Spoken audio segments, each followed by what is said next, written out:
intéressante.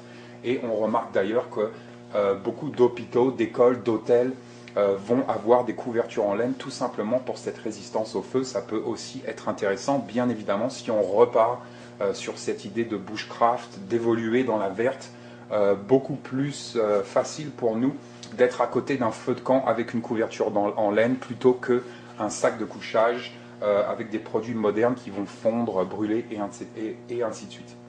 Donc couverture en laine, vraiment un incontournable pour moi. J'en ai toujours une dans la voiture. Donc on voit qu'on peut utiliser ici cet outil pour par exemple tout ce qui est incendie et ainsi de suite. Donc très intéressant, mais bref, j'en ai toujours une dans la voiture qui nous accompagne. On va voir maintenant ces trois couvertures parce qu'on me pose assez souvent la question. Par exemple, il n'y a pas très longtemps sur Facebook, quelqu'un m'a posé la question est-ce que je dois prendre une couverture en laine de l'armée suisse ou une couverture en laine de l'armée française? Donc c'est une question qui revient assez souvent et en fait le pays d'origine n'a que très peu d'importance.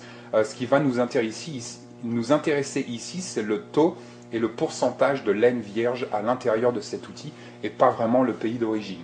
Donc sur les trois couvertures que j'ai, la couverture de l'armée suisse, un petit peu sentimentale pour moi, excellente couverture, mais je ne sais pas quel est le taux